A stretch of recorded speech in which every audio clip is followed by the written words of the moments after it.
अल्हम्दुलिल्लाहि हम्दन कसीरन कमा अमर व नशहदु अल्ला इलाहा इल्लल्लाहु वहदहु ला शरीका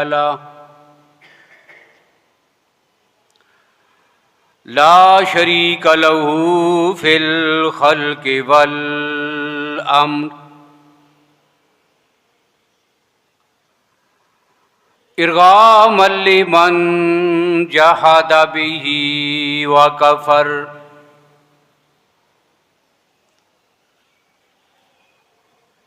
व नशहदु अन्ना सय्यिदना व सनदना व शफीअना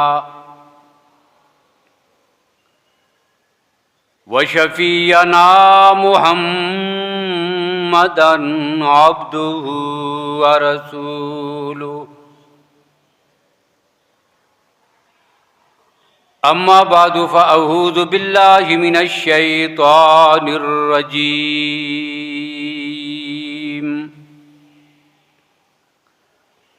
बिस्मिल्लाहिर रहमानिर रहीम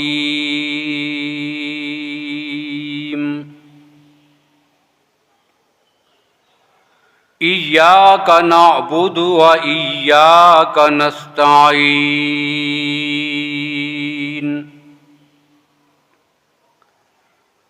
वक़ाल अल्लाहु तबारक व तआला फ़ी मुक़ामिन आख़र या अय्युहन नासु उबुदू रब्बकुम अल्लज़ी ख़लक़कुम वल्लज़ीना मिन क़ब्लिकुम वक़ाल अल्लाहु तबारक व तआला फ़ी मुक़ामिन आख़र व इज़ा सअलक इबादी अन्नी फ़इन्नी क़रीब उजीबु दावतद दाई इज़ा दान फल्यस्तजीबू ली वल्युमिनू बी लअल्लहुम यरशुदून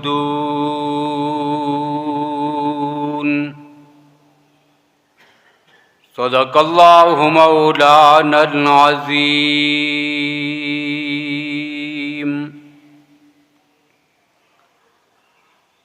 अल्लाहुम्मा सल्लि अला मुहम्मदिन व अला आलि मुहम्मद बिअददि मन क़अद व क़ाम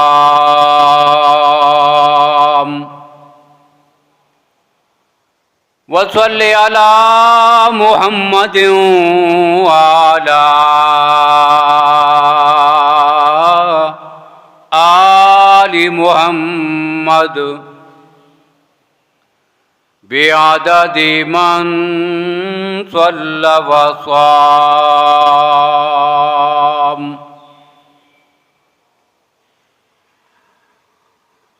काबिल सद एहतराम बुज़ुर्गों, भाइयों, अज़ीज़ दोस्तों,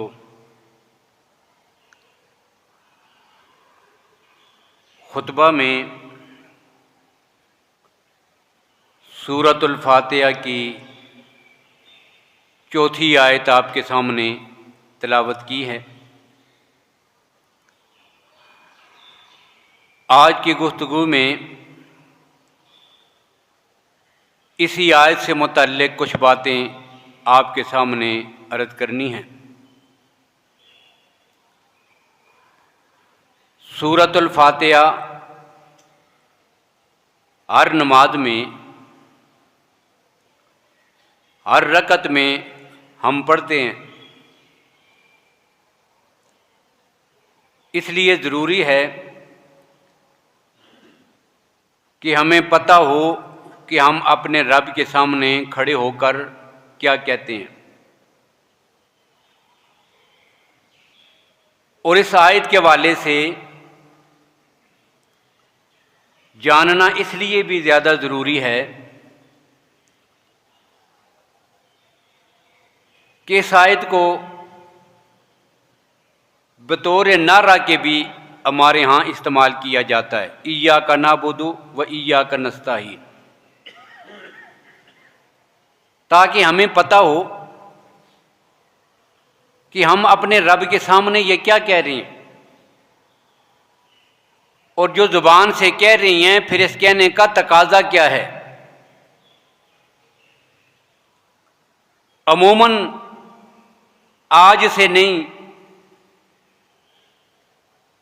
आगाज से ये सिलसिला चला आता है कि हम अपने बोलचाल में, अपने नारों में किसी चीज़ को मुंतखब कर लेते हैं, लेकिन होता यह है कि जो नारा ज़ुबान से निकलता है हम उसके बिल्कुल उलट चल रहे होते हैं, बिल्कुल उसके खिलाफ करते हैं। इस्लाम की तारीख़ में इसकी सबसे बड़ी मिसाल आपको सैयदना अली अल मुर्तज़ा रज़ियल्लाहु ताला अन्हु के दौरे खिलाफत में नज़र आएगी कि वो लोग जो खिलाफत इस्लामिया के बागी हैं, सैयदना अली अल मुर्तज़ा रज़ियल्लाहु ताला अन्हु के दुश्मन हैं, इस्लामी निज़ाम के ख़िलाफ़ हैं, और नबी अकरम सल्लल्लाहु अलैहि वसल्लम का लाया हुआ दीन एक लम्हा के लिए उनको पसंद नहीं। अब ये बगावत करना चाहते हैं सैयदना अली अल मुर्तज़ा रज़ियल्लाहु ताला अन्हु की खिलाफत राशिदा से। अब उन्होंने जो नारा ईजाद किया वो क्या था? उनका नारा ये था, अल अर्ज़ु लिल्लाहि वल हुक्मु लिल्लाह,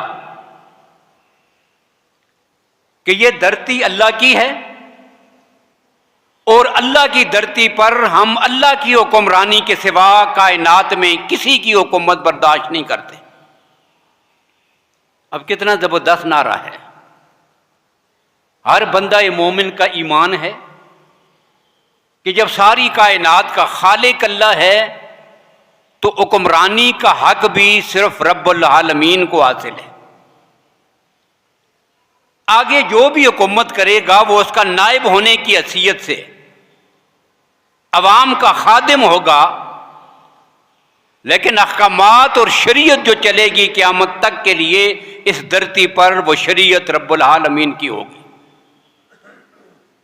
अब इस जुमले का मकसद ये था, लेकिन उन्होंने किस मकसद के लिए लिया कि खालिसतन वो निज़ाम के जो अल्लाह के नबी देकर गए थे,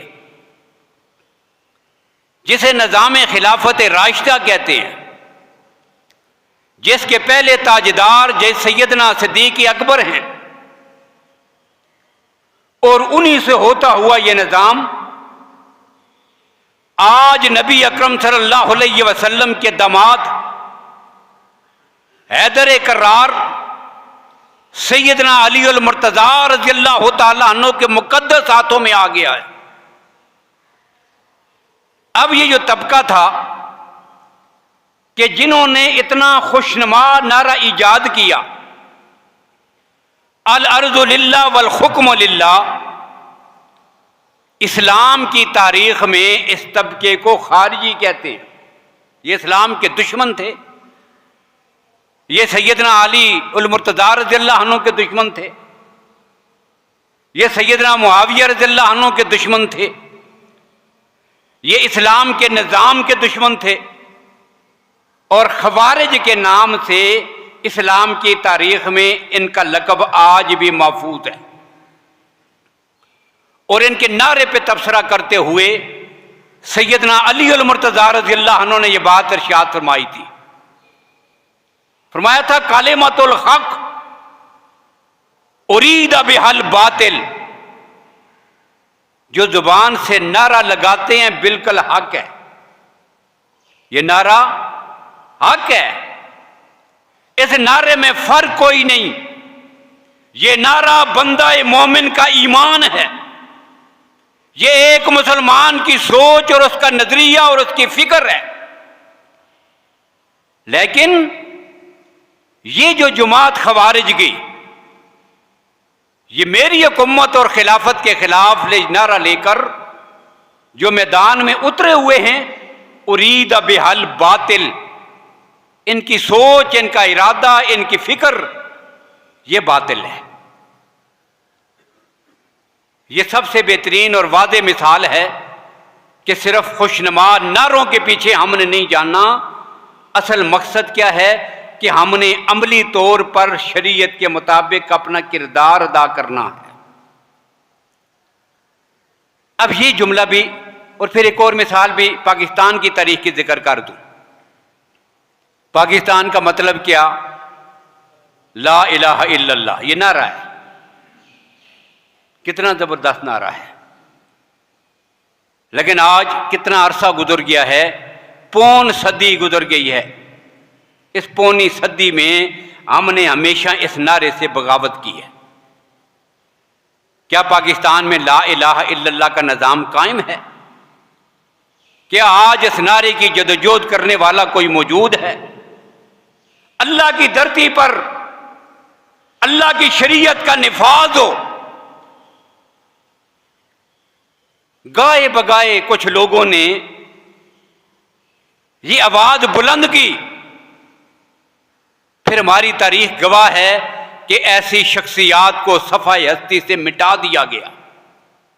उन्हें दहशतगर्द कहकर, उन्हें बागी कहकर, उन्हें मुजरम कहकर नफाज शरीयत की जो बात करेगा, एक लम्हे के लिए हमारे मौजूदा निज़ाम को वो काबिल कबूल नहीं है।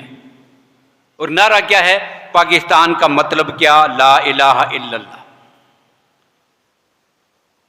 तो समझाना ये चाहता हूं कि नारों के अल्फाज बड़े खुशनुमा होते हैं, लिहाजा हमें उन खुशनुमा नारों के पीछे नहीं जाना। उसमें जो असल मकसद है उस पर नजर डालनी है कि हमने कहां तक समझा है और उस नारे पर अमली तौर पर हम कितना साबित कदम रहे हैं। अब जो आयत है सूरह फातिहा की, इय्याका नअबुदु व इय्याका नस्तईन, हर आदमी अपने रब के सामने खड़े होकर इस बात का इजहार करता है। क्या? इय्याका, तेरी ही। ये इय्याका पहले है, नअबुदु बाद में है, फिर इय्याका पहले है, नस्तईन बाद में है। अब इसका माना क्या बनेगा? माना इस जुमले का यह है, तेरी ही हम इबादत करते हैं और करते रहेंगे। कब तक? अब याद रखिए, ये जो दोनों अल्फाज है ना, नअबुदु और नस्तईन, ये दोनों मुजारे हैं। लुगत के लिहाज से ये दोनों क्या हैं? फेले मुजारे।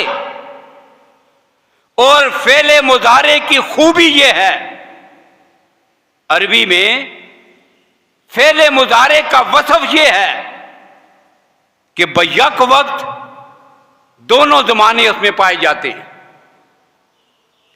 हाल भी, जो मौजूदा दो जमाना है ये भी, और आने वाला जमाना भी, जिसे हम मुस्तकबिल कहते हैं।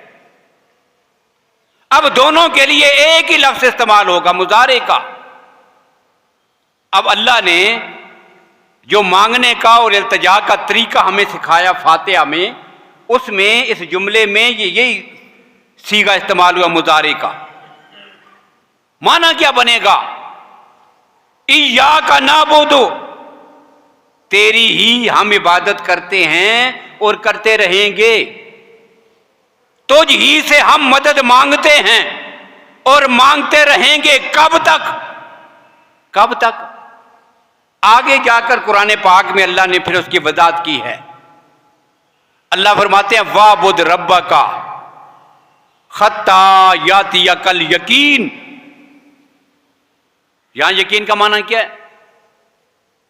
इसका ये माना नहीं है कि जब बंदे को यकीन आ जाए बस अब काफ़ी हो गया है, 1 घंटे बाद यकीन आ गया बस इबादत की ज़रूरत नहीं है, 1 दिन के बाद यकीन आ गया अब इबादत की ज़रूरत नहीं, किसी को यकीन जाके 1 साल के बाद आ गया, साल इबादत करे फिर ज़रूरत नहीं।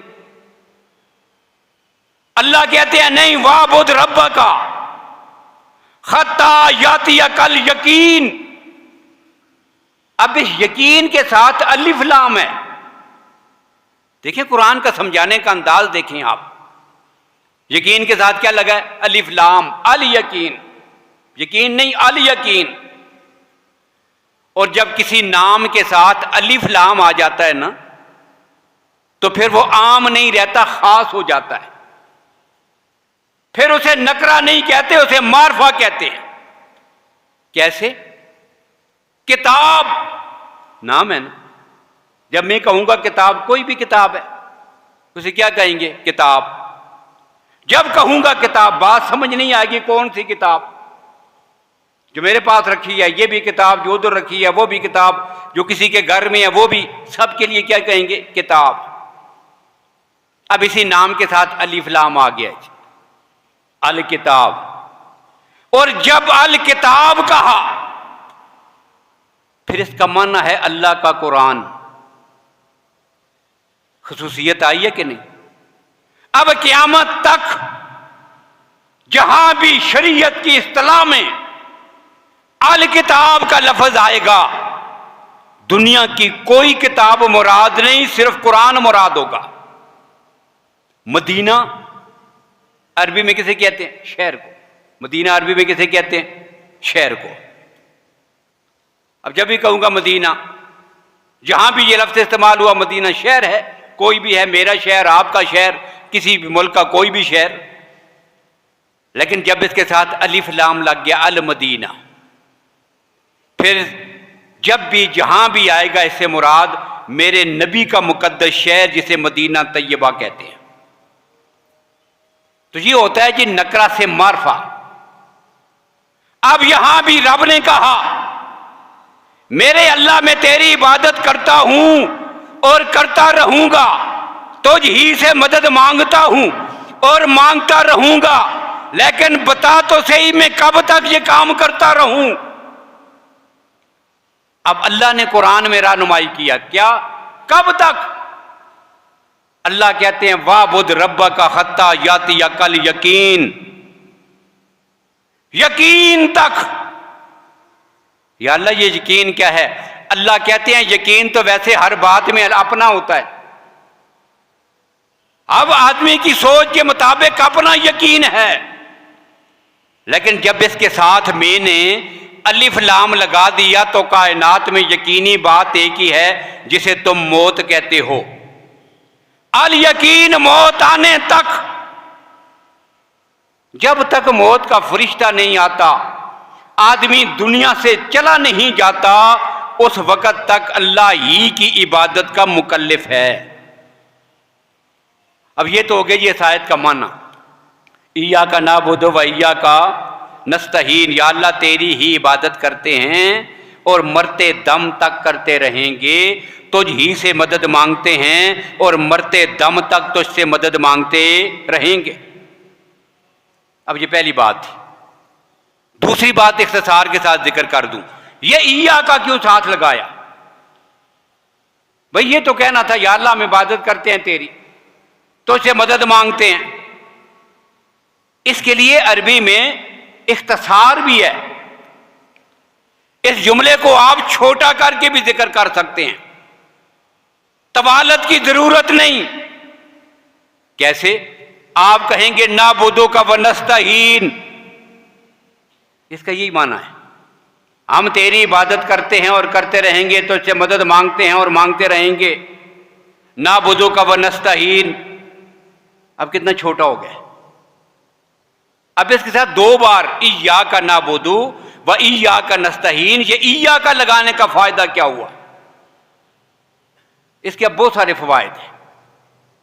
पहला फायदा यह कि अल्लाह ने इस सूरत में बंदे को अपनी जात से मांगने का तरीका बताया। अब सवाल करने का तरीका क्या है? हम सवाली बनकर, हम साइल बनकर अपने रब के दरवाजे पे आ गए हैं। या अल्लाह मांगने का तरीका क्या है? अल्लाह कहते हैं पहले मेरी रहमत को अपनी तरफ मुतवज्जे करो।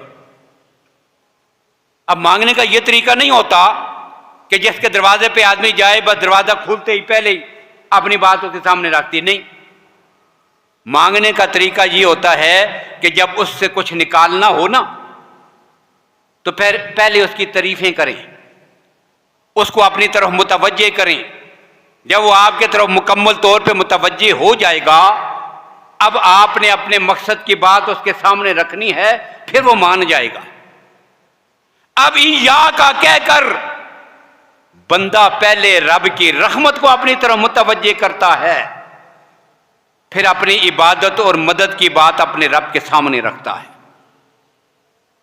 इसको पहले लाने में एक फायदा यह है, और एक फायदा इसको पहले लाने में यह भी है, इससे तखसीस और हसर कि सिर्फ तेरी ही, इया का सिर्फ तेरी ही जो हम कहते हैं ना, ये कहां से हासिल हुआ? ये इया का से, तेरी ही इबादत करते हैं। ए नखुस्सो का बिल इबादत व नखुस्सो का बितल बिल मुहूना, इबादत भी खास तेरे ही लिए है और मदद करना ये भी सिर्फ तेरा ही काम है। ये तेरा ही वाला जो माना आएगा ना, जो असल तौहीद की रूह है, ये कौन से लफ्ज से आएगी? इया का। और इसी वजह से एक जुमला मैं आपके सामने जिक्र कर रहा हूं तफसीर बैज़ावी में। जब मैं मदरसे में था तो मेरी शुरू से ये आदत थी, जब कोई किताब पढ़ते थे ना, कोई बात दिल को लग गई है, कोई चीज पसंद आ गई है, कोई जुमला किसी का अच्छा लग गया है, कापी मेरे पास होती थी और जुमला में लिख लेता था। और मेरे पास आज भी अल्लाह के फजलो करम से आज से 34 साल पहले की, 35 साल इससे भी पहले की वो कापी मौजूद है कि जब मैं क्लास में बैठा हुआ था और उस्ताद मोहतरम पढ़ा रहे थे, बैज़ावी है, कुरान पाक की तफसीर है, तफसीर बैज़ावी अरबी में उस्ताद मोहतरम पढ़ा रहे थे। इया का नाबुदु व इया का नस्तईन, नीचे इसकी तशरीह लिखी हुई है। और बिल्कुल इसी आयत के हाशिए पर तफसीर बैज़ावी में एक जुमला लिखा हुआ है। इमाम बैज़ावी ने इसकी वजाहत फरमाई। क्या लिखा? वो मेरी कापी पे लिखा हुआ है, मैंने उसी मौके पे लिख लिया था। और इसी लिखने का फायदा यह हुआ, मैं अपने तलबा नौजवान दोस्तों से कहता हूं जिनका पढ़ने लिखने से और तालिब इल्मी से एक ताल्लुक है, निस्बत है, कि जो भी चीज अच्छी लगे ना कापी पे लिख लिया करें, किताब को पढ़ें, जो भी चीज अच्छी लगे उसको लिखते रहें, और जिंदगी के आखिरी लम्हात तक शायद आपके पास वो बड़ा मजमुआ बन जाए, इल्म का एक जखीरा। अब वो आयत जुमला क्या लिखा हुआ था? इमाम बैज़ावी ने तफसीर बैज़ावी के हाशिए में लिखा क्या?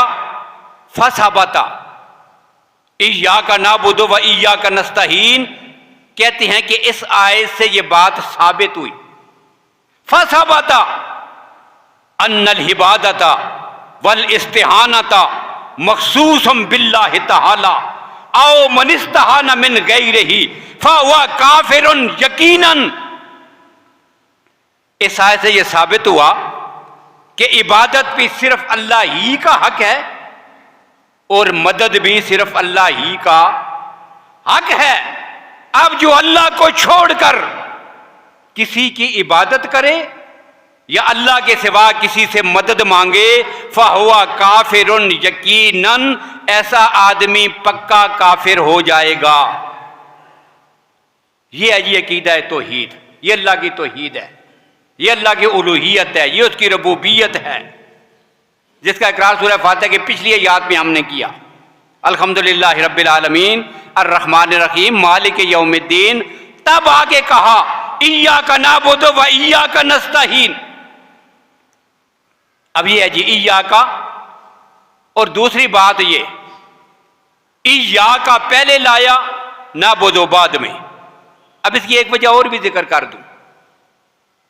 ईया का में बंदा जो है वो उस जात का जिक्र करता है कि जो इनाम अता करने वाला है।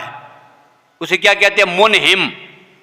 अल्लाह की जात इनाम अता करने वाले, मुनहिम, हम पे अपनी नेमतों की बारिश करने वाला।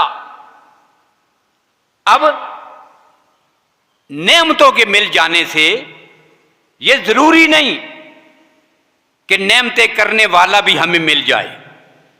जो जात मुनहिम है ना, उसकी अगर हमें नेमतें मिल गई हैं तो इससे यह लाजम नहीं आएगा कि वो जात भी हमारे हिस्से में आ जाए। लेकिन जिस आदमी के हिस्से में मुनहिम आ जाएगा, सारी नेमतें खुद ब खुद उसके दामन में आ जाएंगी। अब शायद इस जुमले को आप समझे ना हो, अब मैं इसको थोड़ा सा आसान कर रहा हूं। अगर एक आदमी को बहुत सारा खजाना मिल जाए, उसके लिए यह जरूरी नहीं कि खजानों का मालिक भी उसके हिस्से में आ गया है। नहीं, खजाने ही मिले हैं उसे। लेकिन जिसे खजानों का मालिक मिल गया है, वहां पे जरूरी है कि सारे खजाने भी उसे मिल गए हैं। अब इसके लिए एक वाक्य भी समझने के लिए जिक्र कर दूं।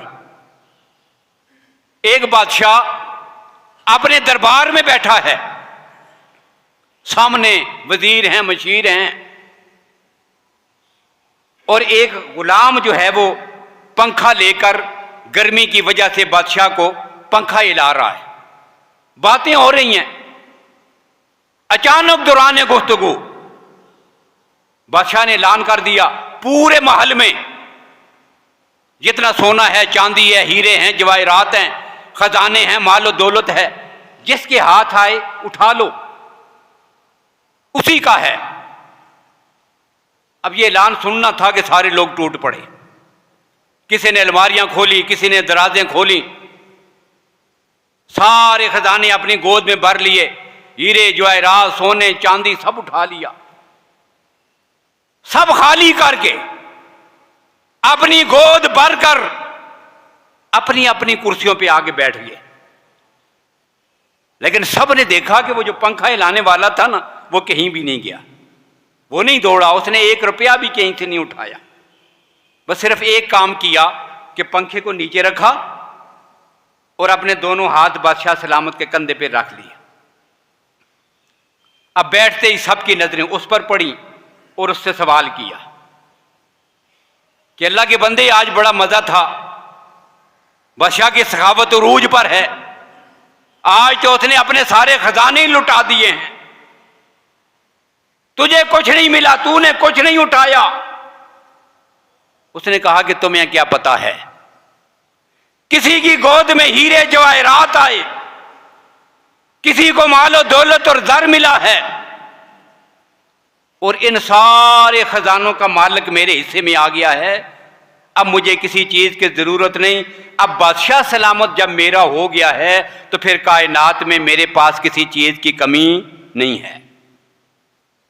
अब इस सारे के लिए मैंने एक जुमला शुरू में कहा था कि जिसको नेमतें मिल जाएं रब की, यह जरूरी नहीं कि अल्लाह की जात भी उसको मिल जाए। लेकिन जिसे अल्लाह की जात मिल जाए, फिर गोया कि उसकी गोद में कायनात की सारी नेमतें आ गई। अब इसी फर्क को वादे करने के लिए हम इस जुमले में कहते हैं इय्या का नाबुदु, अल्लाह का जिक्र पहले, रब्बुल आलमीन से उसकी जात को पहले मांगते हैं और फिर रब की मदद उससे बाद में मांगते हैं। अब इसकी मिसाल भी कुरान पाक में मौजूद है। अब मिसाल जिक्र करके मैं बात खत्म करता हूं। इसकी मिसाल कुरान पाक में है। क्या? अल्लाह की जात ने बनी इसराइल से कहा, मूसा अलैहिस्सलाम की कौम है, कौम बनी इसराइल, पहले ही पारे में अल्लाह कहते हैं या बनी इसराइल अज़्कुरू नेमत यल्लती अनअमतु अलैकुम, ऐ बनी इसराइल मेरी नेमतों को याद करो। किसे याद करो? मेरी नेमतों को याद करो ये खिताब फरमाया अल्लाह ने बनी इसराइल के लिए उनके नबी की ज़ुबानी। और हमारे लिए कुरान पाक में अल्लाह ने क्या फरमाया? इस उम्मत के लिए अल्लाह फरमाते हैं फज़कुरूनी, ये सूरह बकरा है, दूसरा पारा। फज़कुरूनी, मुझे याद करो। अब फर्क समझ आया? बनी इसराइल के लिए हुक्म यह था, या बनी इसराइल अज़कुरू नेमती, बनी इसराइल मेरी नेमतों को याद करो। और हमारे लिए हुक्म क्या है? फज़कुरूनी, मेरे नबी के उम्मतियों तुम मुझे याद करो। अब ये वो बात हो गई है, पहले अल्लाह को याद करें या अल्लाह की नेमतों को याद करें। अब अल्लाह ने फिर दोनों का समर देना था, बदला दोनों बातों का है। जो अल्लाह की नेमतों को याद करे अल्लाह बदला और सिला उसे भी देते हैं, और जो अल्लाह की जात को याद करे अल्लाह बदला और सिला उसे भी देते हैं। लेकिन क्या, जब नेमतों को याद करोगे, अल्लाह कहते हैं लाइन शकरतुम लाअज़ीदन्नकुम, मेरी नेमतों को याद करते रहोगे ना, और नेमतों के जरिए मेरी याद आएगी, तो उसका बदला यह मिलेगा कि उन नेमतों में मैं इजाफा कर दूंगा। लाअज़ीदन्नकुम, अपनी नेमतें तुम पे बढ़ा दूंगा। लेकिन जो दूसरा कहा ना सुम्मत के लिए, फज़कुरूनी, मुझे याद करो, अल्लाह कहते हैं अज़कुरुकुम, फिर उस बंदे को मैं खुद हासिल हो जाऊंगा, उसे अपना महबूब बना लूंगा। अब इसलिए हम क्या कहते हैं? इय्याका नअबुदु, या अल्लाह, पहले अल्लाह का जिक्र करते हैं और बाद में जो है उस नेमत का, या अल्लाह तूने इबादत की तौफीक दी। और आखिरी बात ये कह रहा हूं, इसमें एक वजह और भी है। वो वजह क्या है कि बंदा जब पहले अल्लाह का जिक्र करता है, मदद बाद में मांगता है, पहले अल्लाह का जिक्र करता है, इबादत का जिक्र बाद में करता है। अब इसमें बंदा अपने रब से कहता है कि या अल्लाह, अगर तेरी तौफीक शामिल हाल ना होती ना, तो मैं तेरी इबादत भी नहीं कर सकता था।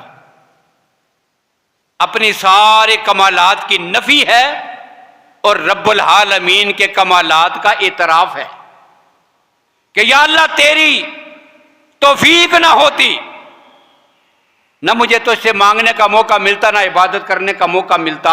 ये जो मौका मुयस्सर आया है, ये खालिसतन सिर्फ तेरी तौफीक की वजह से हुआ है। वो किसी शायर ने कहा ना कि मेरी तलब भी उनके करम का सदका है, हाथ उठते नहीं उठाए जाते हैं। कि या अल्लाह, तूने जो हाथ उठाने की और इबादत की तौफीक दी है ना, ये भी माल तेरे करम और तेरे फजल की वजह से हुआ है। अब ये सारी बातें हमें किसने कही कि जब हम पढ़ते हैं अपनी जुबान से इय्याका नअबुदु व इय्याका नस्तईन, ये बड़ी जामे आयत है, पूरी सूरत में बड़ी जामेयत है। अगर महीने भी हम इस पे लगा देना, तो इसके अंदर जो महारिफ हैं, इसके अंदर जो नुकात हैं, रब्बुल आलमीन जो बंदे से कहलवाना चाहते हैं, जो उसके अकीदे को दुरुस्त और ठीक करना चाहते हैं, वो सारी बातें अल्लाह ने एक छोटी सी सूरत फातिहा में जिक्र फरमा दी। तो बाकी गुफ्तगू इंशाअल्लाह आइंदा अल्लाह ताला हमें कुरान और सुन्नत को समझने की और इस पे अमल पैरा होने की तौफीक नसीब फरमाएं। वाखिरु दावाना अनिल हम्दुलिल्लाहि रब्बिल आलमीन।